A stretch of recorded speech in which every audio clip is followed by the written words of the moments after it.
കേരളത്തിനോട് തുടർച്ചയായി നടത്തിക്കൊണ്ടിരിക്കുന്ന ഈ പ്രവർത്തനങ്ങളുടെ ഏറ്റവും പ്രധാനപ്പെട്ട പ്രശ്നം, ഭരണഘടന നിലനിൽക്കുന്ന ഒരു രാജ്യത്ത് കേരളത്തിൻ്റെ നിലനിൽപ്പ്, കേരളം ഒരു രാജ്യത്തിൻ്റെ ഭാഗമാണ് എന്നതുപോലും പരിഗണിക്കാത്ത വിധത്തിൽ കേരളത്തിനോട് പെരുമാറുന്നു എന്നുള്ളതാണ്. അത് ഗുരുതരമായിട്ടുള്ളൊരു പ്രശ്നമാണ്. ഇപ്പോൾ ഇടക്കാലത്ത് വ്യാപകമായി മാധ്യമങ്ങളിലൂടെ പ്രചരിപ്പിച്ചിരുന്നത് 153 കോടി രൂപ പുതിയതായി കേരളത്തിന് അനുവദിച്ചു എന്നുള്ളതാണ്. ആ 153 കോടിയുടെ റിലീസ് ഓർഡർ വന്നു. ആ 150 കോടി രൂപയുടെ റിലീസ് ഓർഡറിൽ വളരെ കൃത്യമായിട്ട് പറയുന്നുണ്ട്, തരാൻ തീരുമാനിച്ച സംഖ്യ നിൽ, പണമായി ഒന്നും തരാൻ ഉദ്ദേശിക്കുന്നില്ല. കേരളത്തിന് STRFൽ നിലവിലുണ്ടായിരുന്ന സംഖ്യയുടെ 50, ബാക്കിയുള്ള തുകയിൽ 50% കേരളത്തിന് നൽകാൻ തീരുമാനിച്ച STRF എമൗണ്ടായി നൽകുന്നു എന്നാണ് കേന്ദ്ര NDMAയുടെ കയ്യിൽ നിന്ന് ലഭിച്ച സർക്കുലർ വ്യക്തമാക്കുന്നത്. അതായത് കേരളത്തിനൊന്നും തരാൻ ഉദ്ദേശിക്കുന്നില്ല. കേരളത്തിനോട് ഇത്തരം വിധത്തിലുള്ള വിവേചനപരമായിട്ടുള്ള പെരുമാറുന്നതിൻ്റെ കാരണം എന്താണ് എന്ന് ഇതുവരെയും മനസ്സിലായിട്ടില്ല. ഇപ്പോൾ കഴിഞ്ഞ കുറേ കാലമായി കേരളം ഉന്നയിക്കുന്നൊരു പ്രശ്നമാണ്, ഏതെങ്കിലും വിധത്തിൽ ദുരന്തഘട്ടത്തിൽ ദേശീയ ഏജൻസികൾ പണം ചെലവഴിച്ചുകൊണ്ട് ഏത് സംസ്ഥാനത്തെ സഹായിച്ചാലും ആ പണം പിന്നീട് സംസ്ഥാനത്തിനൊരു നോട്ടീസായി അയക്കാതെ ദുരിത നിവാരണ നിധിയിൽ നിന്ന് കേന്ദ്രം തന്നെ അഡ്ജസ്റ്റ് ചെയ്യണം. കേന്ദ്ര ഏജൻസികൾക്കുള്ള പണം കേന്ദ്രത്തിൽ നിന്ന് തന്നെ കൈമാറണം. നേരെ മറിച്ച് അതിന് പകരം പലപ്പോഴും കേന്ദ്രം പറയുന്നൊരു കാര്യം, ഇവിടെയുള്ള പണത്തിൽ നിന്ന് ഞങ്ങൾക്ക് തന്നാൽ പിന്നീട് ഞങ്ങൾ ഇത് റിലീസ് ചെയ്തു തരും. അത് ഒരു സാമ്പത്തിക വർഷം ഏത് ഗവൺമെൻറ് ആണെങ്കിലും ആ ഗവൺമെൻറ്റിൻ്റെ നിലനിൽപ്പിനെ തന്നെ ബാധിക്കുന്ന വിധത്തിൽ വരും. സ്വാഭാവികമായിട്ടും ഈ എമൗണ്ടുകളെല്ലാം ഒറ്റ ട്രഷറിയിലേക്കാണല്ലോ വരിക. അതിൽ നിന്ന് പ്രയോറിറ്റി അനുസരിച്ച് ഇത് വിതരണം ചെയ്യുമ്പോൾ കേരളം ഉൾപ്പെടെയുള്ള സംസ്ഥാനങ്ങൾക്കത് റീഇംബേഴ്സ് ചെയ്യാം എന്ന് പറയുന്ന സംഗതി ഏതാണ്ട് 1 വർഷത്തിലേറെ കാലയളവ് എടുക്കുകയാണ്. അപ്പം അത് ട്രഷറിയെയും പൊതു സ്വഭാവത്തെയും ബാധിക്കും.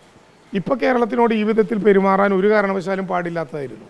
കേരളം ഇന്ത്യയുടെ ഭാഗമാണെന്ന തിരിച്ചറിവ്, ചൂരൽമലയിലെ ദുരന്തത്തെ തുടർന്ന് കേരളം മനുഷ്യ നിലനിൽപ്പിന് വേണ്ടി സ്ട്രഗിൾ ചെയ്യുന്ന ഒരു ഘട്ടം, ഈ ഘട്ടത്തിൽ കേരളത്തിനെ കണക്കുകളിലൂടെ കബളിപ്പിച്ചു എന്ന് മാത്രമല്ല, ഇപ്പോൾ പുതിയതായിട്ടുള്ള ബില്ലുകൾ അവതരിപ്പിക്കുക എന്ന സ്ഥിതിവിശേഷത്തിലേക്ക് പോയി.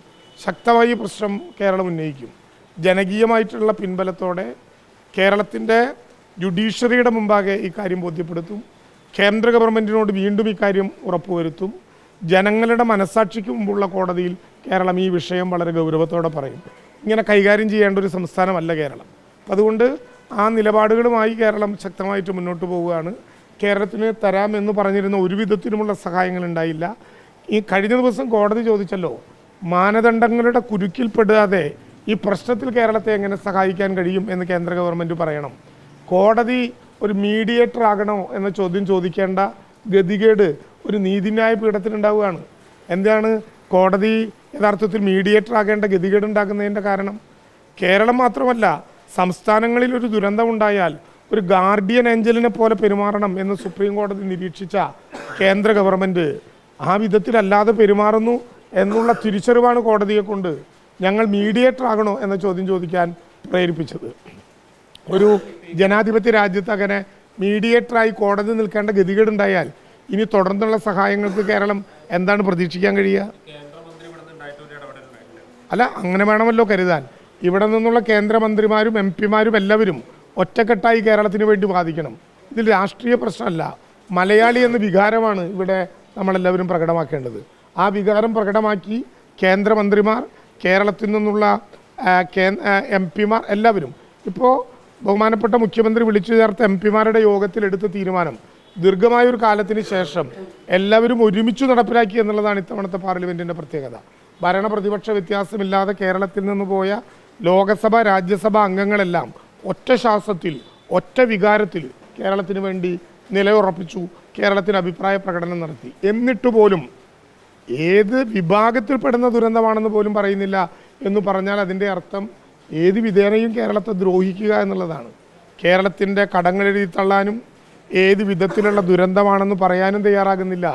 ഇപ്പോൾ നല്ലൊരു ചാൻസായിരുന്നു ഈ ദുരന്ത നിവാരണ ആക്ടിൻ്റെ ഭേദഗതിയുമായി ബന്ധപ്പെട്ട ചർച്ചയിൽ പങ്കെടുത്ത് കേരളത്തിൻ്റെ MP-മാർ മാത്രമല്ല, ഇന്ത്യയുടെ വിവിധ സംസ്ഥാനങ്ങളിൽ നിന്നുള്ള MP-മാർ, കനിമൊഴി ഉൾപ്പെടെ കേരളത്തിന് വേണ്ടിയുള്ള വാദമുഖങ്ങൾ നിരത്തിയിട്ടും അതിനെക്കുറിച്ച് ഒരക്ഷരം പറഞ്ഞില്ലെന്ന് മാത്രമല്ല, ഡിസാസ്റ്റർ ഓഫ് സീവിയർ നേച്ചർ എന്ന അതിതീവ്ര ദുരന്തമായി ഇതിനെ പ്രഖ്യാപിക്കാൻ ഉദ്ദേശമില്ല എന്ന് വേണം ഈ കാര്യങ്ങളിൽ നിന്ന് മനസ്സിലാക്കാൻ.